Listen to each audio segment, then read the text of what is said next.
Christian, maybe not. But here's the thing. I remember back in my establishment GOP days when I was still very early getting involved in Republican politics, I remember a conservative think tank person who told me that one of the reasons why immigration was really good is that if you had enough diversity in a country, people would mistrust each other and they wouldn't join labor unions. Vice President J.D. Vance, good evening. Thank you. My question is, the Republican Party, they stand for the right to bear arms. A lot of things the founding fathers really made a priority. Sure. And I feel as if requiring Christianity in public schools goes against the founding fathers' wish of freedom of religion. What do you think about that? Well, I guess, who is saying that we require Christianity in public schools? Just from what I've seen on the media and the news, it seems like the Trump administration had wanted to make praying in schools and Christian values incorporated. Well, look, I think Christian values are a good thing, and I'll talk to you about why I think that's a good thing. But that's separate from forcing people to pray, which I don't think that anybody, certainly no Christian that I know, would ever support or ever endorse. And here's the thing when you talk about forcing, I'm going to answer your question, forcing Christianity, forcing people to pray. There's a liberal idea out there that I think is wrong, and that's that liberalism is the source of freedom of religion. And actually, if you go back to the original founding documents of the United States of America, if you go back to the Anglo legal tradition well before there was ever a United States of America, what you find is that freedom of religion is actually a Christian concept. And the reason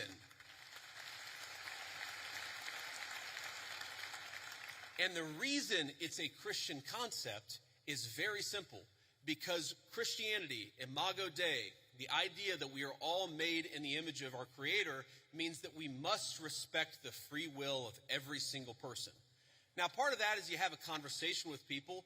Having free will doesn't mean that you're not allowed to encourage somebody, that you're not allowed to talk to somebody about your faith, that you're not allowed to talk about certain values in school. When our founders talked about freedom of religion, they didn't mean you weren't allowed to say a Christian prayer in a public school or that you weren't allowed to talk about Jesus Christ in a public forum. They just meant that nobody could force you to profess the Christian faith. That had to come from your own free will. And I believe that, and I think every Christian who I've ever spoken to believes that the source is the Christian, the source of your faith. The Christian understanding must be your own free will. But here's the thing about Christian values. There are a lot of Christian values out there that I think that we've just sort of assumed and we've in fact taken for granted. Christian values are the idea that you should respect every single person as an individual. Whatever the color of their skin, created in the image of God, that's a Christian concept. And in fact, it was a Christian empire, Great Britain, that abolished slavery to begin with. The idea that we should eliminate child sacrifice. What did the Christian settlers find when they came to the New World? They found a lot of civilizations that were murdering babies in weird religious rituals. It was Christianity that said we don't kill children just because they're somehow inconvenient to people.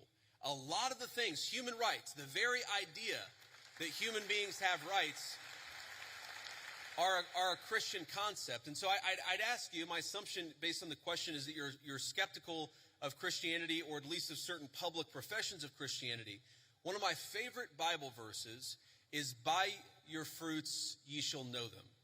And I think that the fruits of the Christian faith are the most moral, the most just, and the most prosperous civilization in history. I make no apologies for believing that Christianity is the pathway to God. I make no apologies for thinking that Christian values are an important foundation of this country, but I'm not going to force you to believe in anything because that's not what God wants and that's not what I want either. So, go ahead. With the school system, do you agree that there should be Christian implementation, or do you think that school system should be neutral and be focused on science, literature, reading, writing, arithmetic? Well, I reject the idea that anything is purely neutral.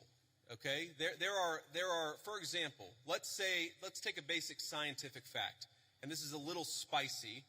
I'm not trying to make this too controversial, but take the basic scientific fact of can you take a pill to change your biological gender? Okay? Now, that's something that 15 years ago, quite literally, every single scientist in the Western world would have said, absolutely not, that's crazy, and now people will. I think the premise of your question, I don't totally share it because I don't think perfect neutrality is possible.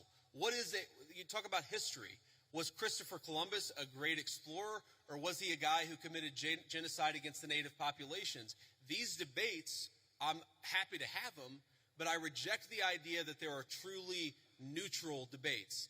Anybody who's telling you their view is neutral likely has an agenda to sell you, and I'm at least honest about the fact that I think the Christian foundation of this country is a good thing.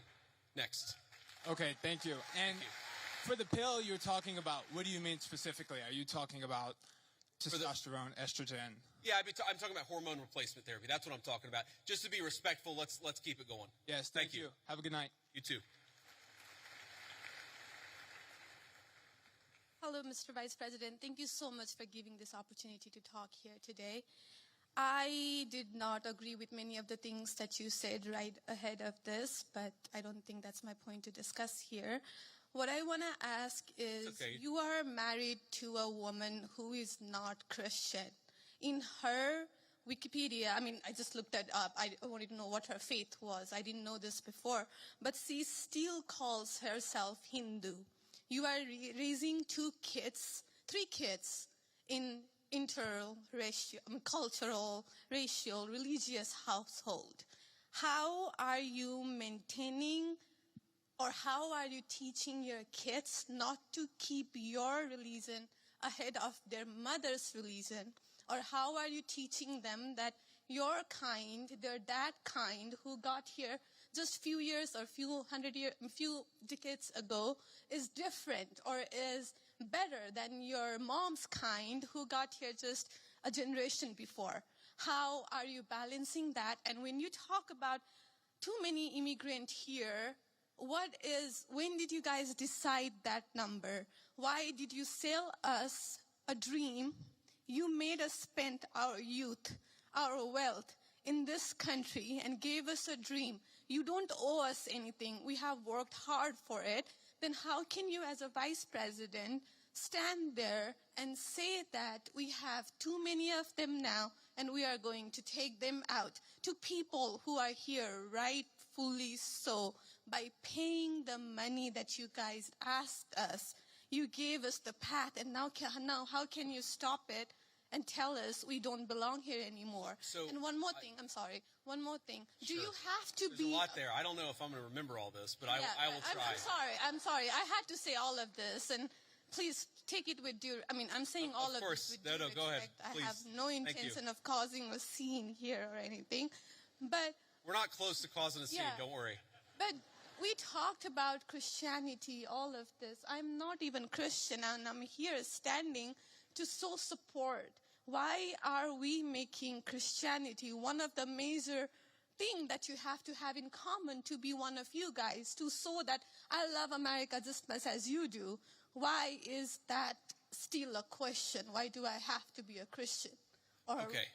So there was a lot there, and I'm going to try to respond to as much of it as I can. So on the question of immigration, so first of all, I can believe that we should have lower immigration levels, but if the United States passed a law and made a promise to somebody, the United States, of course, has to honor that promise. Nobody's talking about that. I'm talking about people who came in violation of the laws of the United States of America, and I'm talking about in the future reducing the number of people.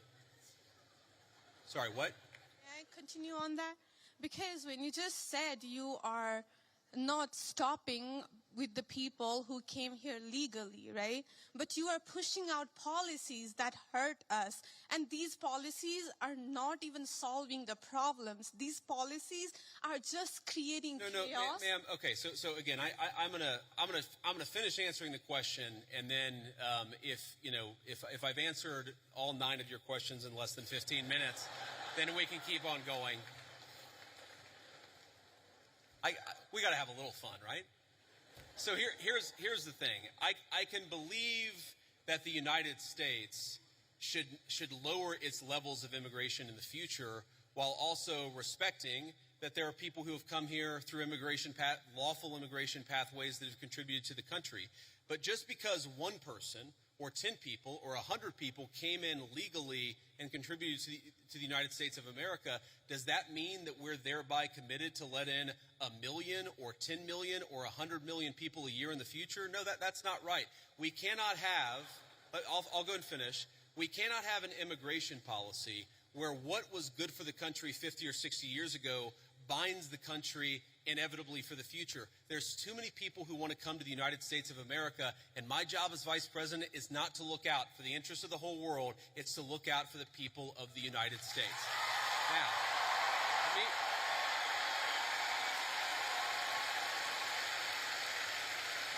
Now, you asked a personal question about our interfaith household. And yes, my wife did not grow up Christian. I think it's fair to say that she grew up in a Hindu family, but not a particularly religious family in either direction. In fact, when I met my wife, we were both, I would consider myself an agnostic or an atheist, and that's what I think she would have considered herself as well. You know, everybody has to come to their own arrangement here. The way that we've come to our arrangement is she's my best friend. We talk to each other about this stuff. So we decided to raise our kids Christian. Our two oldest kids who go to school, they go to a Christian school. Our 8-year-old did his first communion about a year ago. That's the way that we have come to our arrangement. But, thank you. My 8-year-old was also very proud of his first communion. Thank you, guys. I'll tell him that Old Miss wishes him the best. But I think everybody has to have this own conversation when you're in a marriage. I mean, it's true for friends of mine who are in Protestant and Catholic marriages, friends of mine who are in, atheist and Christian marriages. You just got to talk to the only advice I can give is you just got to talk to the person that God has put you with, and you've got to make those decisions as a family unit. For us, it works out.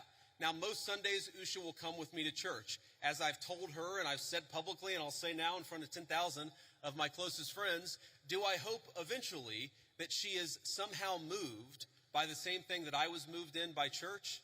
Yeah, I honestly do wish that, because I believe in the Christian gospel, and I hope eventually my wife comes to see it the same way. But if she doesn't, then God says everybody has free will, and so that doesn't cause a problem for me. That's something you work out with your friends, with your family, with the person that you love. Again, one of the most important Christian principles is that you respect free will. Usha's closer to the priests who baptized me than maybe I am. They talk about this stuff. My attitude is you figure this stuff out as a family, and you trust in God to have a plan, and you try to follow it as best as you can. And that's what I try to do. I want to make a final point. So I don't want to cut you off. I want to be respectful to all the people behind you in line. But I want to make this point about immigration, okay? If you ask the question, what is the exact right number of immigrants for the United States to let in, it is just very specific on the context. If you go back to the 1920s, the United States passed an Immigration Reform Act that effectively cut down immigration to close to zero for 40 years in this country. And what happened over those 40 years? The many, many people who had come from many different foreign countries and different foreign cultures, they assimilated into American culture. And there was an expectation that they would assimilate into American culture. I think we have two problems in our immigration system today. And my guess is you're probably a slightly more leftist political persuasion, liberal political persuasion, maybe not. But here's the thing. I remember back in my establishment GOP days, when I was still very early getting involved in Republican politics, I remember a conservative think tank person who told me that one of the reasons why immigration was really good is that if you had enough diversity in a country, people would mistrust each other and they wouldn't join labor unions. Okay? So when I see a lot of left-wing people who theoretically support organized labor saying we need to flood the country with a limitless number of immigrants, they're unwilling to set any limitations on it. My response to that is you are destroying the very social trust on which American freedom and prosperity was built. And that is really important to me. So the honest answer to your question, what is the exact number of immigrants America should accept in the future? Right now, the answer is far less than we've been accepting. We have got to become a common community again, and you can't do that when you have such high numbers of immigration, which is one of the reasons why we have the immigration policy we do. Thank you. Next.